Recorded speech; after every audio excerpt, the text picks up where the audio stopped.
유승원 목사의 은혜의 뒷이야기.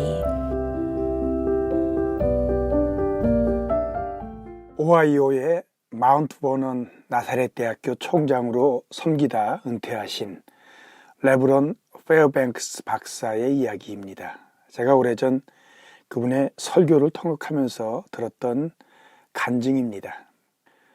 페어뱅크스 박사께서 유럽의 교육 선교사로 섬기다가 미국에 돌아왔을 때 살 곳이 마땅치 않아 기도하던 중 허름한 투베드룸 작은 집을 구입할 수 있었습니다.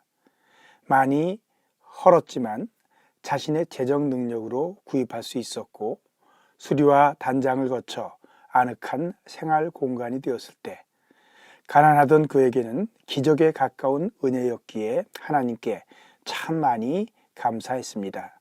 그리고 선교 보고를 위해 다니면서 그 보금자리를 기적적으로 얻을 수 있었던 것을 계속 간증했습니다. 그런데 일정 기간 지나 다시 미국 생활에 익숙해져 가면서 자기 또래의 친구 집들을 방문하고 자신을 초대하던 사람들이 살고 있는 큰 저택들을 보면서 어느 사이에 이 집에 대한 간증이 쑥 들어가 사라졌고 조금 더 시간이 지난 뒤에는 고생한 자신이 이렇게 누추하게 살고 있는 것이 열등감이 되어 원망과 불평이 나오기 시작했습니다. 사람들 만나면 불편하고 초라한 자기 집에 대해 불평하는 것이 오히려 습관이 되었습니다.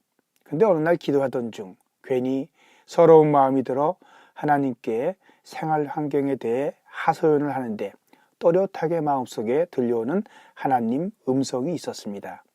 얘야, 너 지금 그 집 때문에 뛸 듯이 기뻐하고 다니는 곳마다 감사의 간증을 했었잖아. 순간 깨달았습니다. 자신이 감사하여 간증하던 하나님의 기적의 은혜를 지금은 불평하고 있구나. 그렇게 하나님 앞에서 깊이 회개하고 제자리를 찾았다고 했습니다. 이것이 출애굽 후에 원망과 불평을 반복하던 이스라엘 백성의 실패였습니다. 출애굽기 16장을 읽어보면 이스라엘 백성이 모세와 아론을 원망하며 투덜댑니다.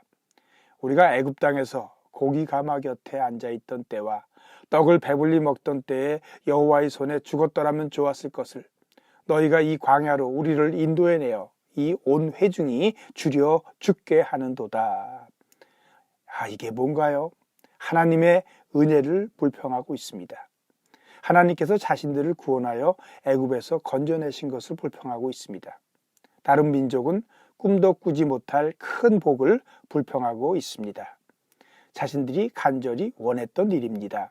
엉엉 울면서 애굽의 노예 생활을 견디지 못해 울부짖었을 때 하나님께서 기적적 은혜로 그들을 출애굽시켜 주셨습니다. 그리고 그때 좋다고 기쁨의 노래를 부르며 덩실덩실 춤을 추던 그 일을 지금 광야에서 조금 힘들다고 손바닥 뒤집듯이 변덕을 부리며 이제 불평하고 있는 죄인들의 자기 모순의 모습입니다. 인간이 참 간사하지요. 어떻게 이런 일이 있을 수 있을까요? 민수기 11장 4절에서는 이것이 탐욕에서 비롯되었다고 설명합니다. 이스라엘 중에 섞여 사는 무리가 탐욕을 품매 이스라엘 자손도 다시 울며 이르되 누가 우리에게 고기를 주어 먹게 하랴. 탐욕. 하나님께서 우리에게 주신 넉넉한 것을 감사하지 않으면서 하나님께서 우리에게 아직 허락하지 않으신 것들만 갈망하여 요구하며 원망, 불평하는 정서입니다. 이 탐욕이 감사를 잊어버리게 합니다. 이 탐욕이 하나님의 은혜를 불평거리로 곡해합니다.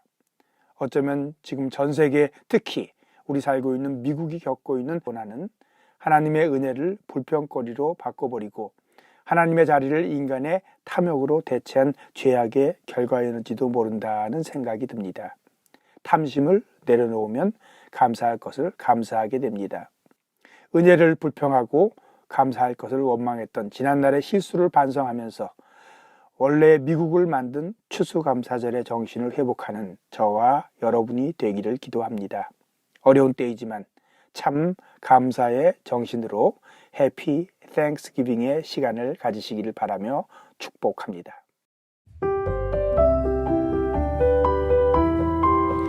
지금까지 시카고 언약장로교회를 섬기시는 유승원 목사의 은혜의 뒷이야기였습니다.